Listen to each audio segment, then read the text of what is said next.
कहानी निर्मोक। गांव में ये खबर आग की तरह कभी नहीं फैली कि उस नाग ने निर्मोक उतार दिया है, क्योंकि उस रहस्यमयी नाग के बारे में सिवाय प्रजापति महाराज के किसी और को कोई जानकारी नहीं थी, क्योंकि वह नाग सिर्फ उन्हीं को नजर आता था। उनकी मृत्यु के साथ ही जैसे वह रहस्य किसी गर्त में समा गया।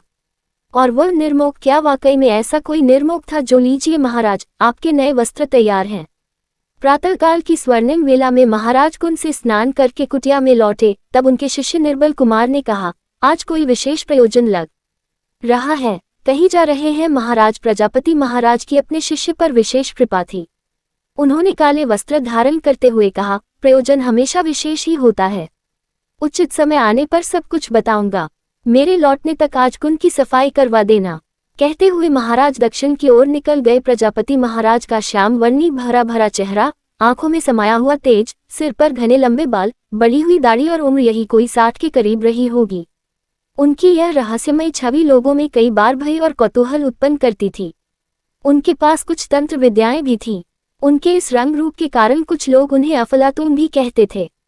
लोगों को इस बात की जानकारी नहीं थी कि दार्शनिक दृष्टि से अफलातून का अर्थ ही रहस्य होता है। प्रयोगों के कारण आस पड़ोस के गांवों में महाराज की ख्याति फैली हुई थी। उन्होंने गांव के बाहर एक विशालकाय वटवृक्ष के करीब अपनी कुटिया बना रखी थी। एक चुरुट और खप्पर वे नियमित अपने झोले में साथ लेकर चलते थे। तांत्रिक वाली छवि होने के बावजूद उनके प्रति लोगों में एक अजीब किस्म का आकर्षण था।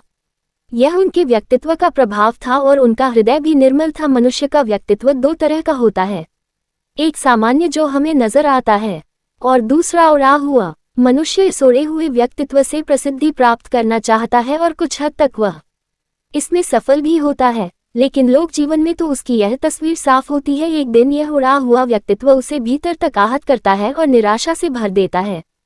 वह कुंठित और हताश होकर छटपटाने लगता है। सब कुछ जानते हुए भी इस निर्मोक को उतार फेंकने का साहस उसमें नहीं होता है। लेकिन अंततः प्रकृति एक दिन उस निर्मोक को हटा ही देती है और उस व्यक्ति के चेहरे पर परिभ्रम की धुंध छंटने लगती है। सारी दुनिया उसे अधूरेपन की कहानी लगती है। हृदय दर्पण में अपना गिरा हुआ प्रतिबिंब देख वह शून्य की यात्रा पर निकल जाता है। प्रजापति महाराज दिन ढलते ढलते घर लौट आए। अपने आसन पर आराम करते हुए थोड़ी देर चुरुट उनके हाथ में रहा, फिर उसे एक तरफ रख दिया। धुआं कुटिया में इधर उधर बिखरा हुआ था। उस वक्त की दिव्य प्रभाव वाली महाराज की छवि में निर्बल को कोई कहानी तसनीफ होती नजर आ रही थी। महाराज, मैंने कुंड की सफाई करवा दी है, कहते हुए वह उनके पैर दबाने बैठ गया। प्रिय निर्बल, मैं पूरे गांव में तुम्हारे सेवा भाव से प्रसन्न हूँ। तुम्हें आज एक रहस्य बताना चाहता हूँ। सनद रहे इस बात का पटाक्षेप कहीं और ना हो, अन्यथा तुम नाम से ही नहीं भौतिक रूप से भी बलहीन हो जाओगे। आपकी आज्ञा मेरे लिए शिरोधार्य है महाराज। ये रहस्य हमेशा मेरे ज़हन में संचित रहेगा। अपने भीतर उठते उत्साह को दबाते हुए उसने महाराज को आश्वस्त किया। महाराज ने उसे बताना शुरू किया। निर्बल के कान खुले हुए और आंखें रहस्य से भरे हुए उनके चेहरे पर टंगी हुई थी। उन्होंने कहा, एक बार तंत्र विद्या के दौरान एक विचित्र नाग उत्पन्न हुआ। उसकी खासियत यह है कि उसके जीवन का अंतिम निर्मोक स्वर्ण का होगा। मैं चाहता हूं कि वह निर्मोक तुम्हें प्राप्त हो। वह नाग कहाँ है अभी महाराज? निर्बल कुमार की उत्सुकता बढ़ती जा रही थी। इतने अधीर न हो वत्स। अमूल्य और वांछित वस्तु की प्राप्ति हेतु कई बार इंतजार के ताप में तपना भी पड़ता है। धैर्य रखो महाराज। फिर नाग को देखे बिना मुझे कैसे ज्ञात होगा कि उसने निर्मोक उतार दिया है? वह नाग तुम्हें अपनी इसी कुटिया में मिलेगा। समय के गर्भ पर अभी पर्दा रहने दो। तुम सिर्फ कल्पना करो कि जिस दिन तुम्हारे हाथ में वह स्वर्णिम निर्मोक होगा, तुम्हारे उत्साह का पारावार कितना विराट होगा। लेकिन याद रहे, स्वर्ण पाकर जीवन में छद्म निर्मोक कभी मत उड़ना।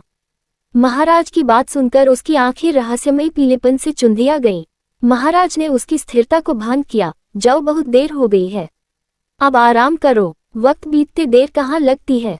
दिन, महीने, साल गुजरते गए। महाराज 75 वर्ष के हो गए थे। इधर निर्बल कुमार का एक एक दिन एक साल की तरह निकल रहा था। एक दिन महाराज ने जान लिया कि उनका अंतिम समय निकट है। उन्होंने निर्बल कुमार को अपने पास ही रुकने को कहा। रात का दूसरा पहर और निश्चित काल का समय। रात की निर्वता में रजत चांदनी की आभा में कुटिया दुग्ध धवल हो रही थी। निर्बल महाराज के पैर दबा रहा था। निर्बल, आज मेरे प्राण पखेरु उड़ते ही तुम्हें निर्मोक प्राप्त होगा। अपना हाथ दो, मैं अपनी तंत्र विद्या तुम्हारे भीतर स्थानांतरित करता हूँ। इसका प्रयोग मनुष्यता की रक्षा के लिए करना। कहते कहते महाराज अनंत में लीन हो गए। उनका शरीर एक रहस्यमय नाग में बदल गया। निर्बल कुमार भयभीत हो उठा। उसके चेहरे पर पसीने की बूंदें तैर आई। देखते ही देखते नाग भी निर्मोक उतार कर विलुप्त हो गया। अब स्वर्णिम निर्मोक और महाराज की तंत्र विद्या ही नहीं, वह खप्पर और चुरुक भी निर्बल के पास हैं। महाराज की अलौकिक छवि उसके हृदय में दस्तक दे रही थी।